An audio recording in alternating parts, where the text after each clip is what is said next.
My name is Issa Jacqueline Monolo, and I'm doing this video which is inspired by a group of brothers and sisters that wanted me to do this video to address some of the solutions that I have for the detriment of our children. So I will start off by saying I appreciate your feedback. While I'm a little intimidated to do the video because I'm not as well spoken as the other brothers and sisters who have done videos in the past. I do not intend to compete, but my heart is in the right place. So the three things that I wanted to address would be on number one, the school system and how it's failed us, how it's failed our children, and where we need to go there. Offer solutions for that, and my solution to that would be to completely uproot our children out of the school system, begin schools of our own. That may seem a little easier said than done.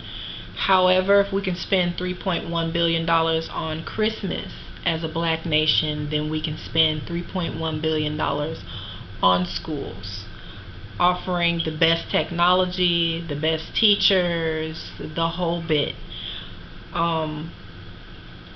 Number two I wanted to address on is bridging the gap between the elderly and the young. That's one of the main reasons why we're in such a bad predicament as the black nation, because we're not gluing together the past with the future. And what offers that glue would be the present. I consider myself the present because we are the middle class. The middle class is the thriving class. We are the glue between the past, which is the elderly, and the future, which are our children. And without that glue, or without us having an ear for the past and having an ear for the future, and pulling them together to keep a strong bond, we're not going to have a future, or a very bright one at that. And this is what's been happening. The elderly feel they know more, that the young don't know anything. The young feel that the elderly are old, therefore they don't know anything. And we're smack in the middle, trying to figure out what's what. When we shouldn't have to figure out what's what. We should use both viewpoints. That's how other cultures do it. That's how other cultures have done it. That's how our culture should do it. Number three is the relationship between the male and the female, the black man and the black woman. That has been severely severed, and another reason why we have issues with the elderly and the young, and why we have issues with the school system and how it's failed us. Because simply a man and a woman, we don't know how to talk to each other anymore. And us being the glue within the intimate homes, we've pulled apart. And the thing that we lack between each other is the lack of respect for each other's power. And when I say power, I mean I know my role as a woman, and my husband knows his role as a man. He doesn't have to prove himself to be a man to me. I don't have to prove myself to be a woman to him, because when he married me, or when he met me, he knew what kind of woman I was. I presented myself as the woman that I was. I didn't attempt to pretend to be anything other than what and who I am, which is, and I've always considered myself, a virtuous woman.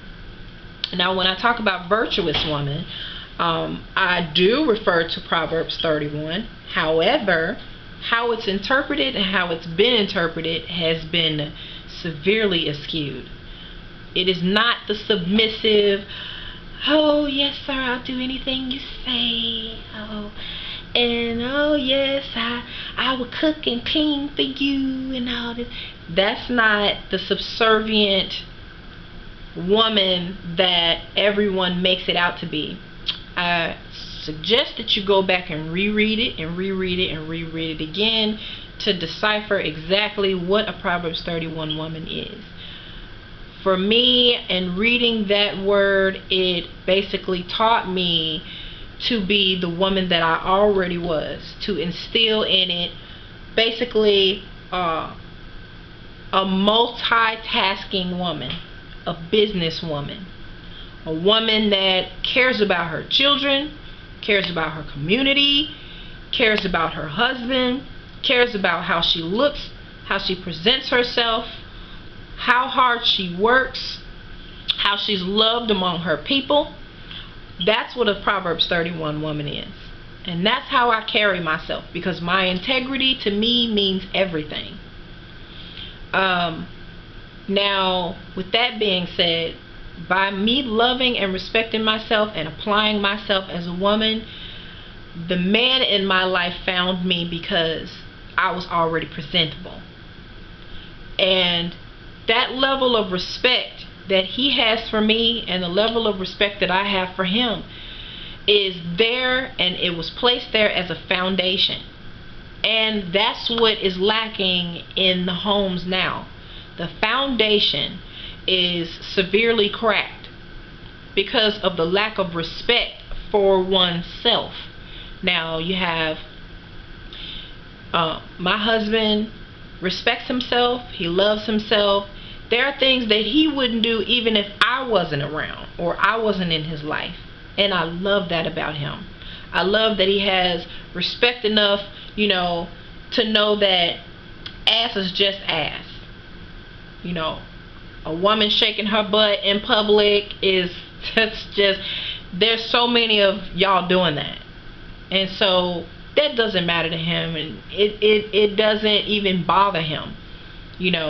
What irritates him about it is the fact that he's looking at you as a woman and he's shaking his head because he's ashamed that there are so many of us as black women doing those type of things. Now, that's what I say to young women that want to aspire to have a man, and a good one. Good men don't like things like that.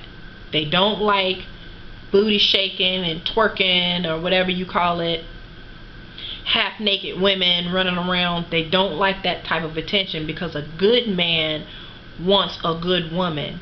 And that's not what you consider a good woman, someone who exposes her nakedness to the world. So again, that level of self-respect has to be intact in order for you to put the glue back together in a solid foundational relationship between a black male and a black female.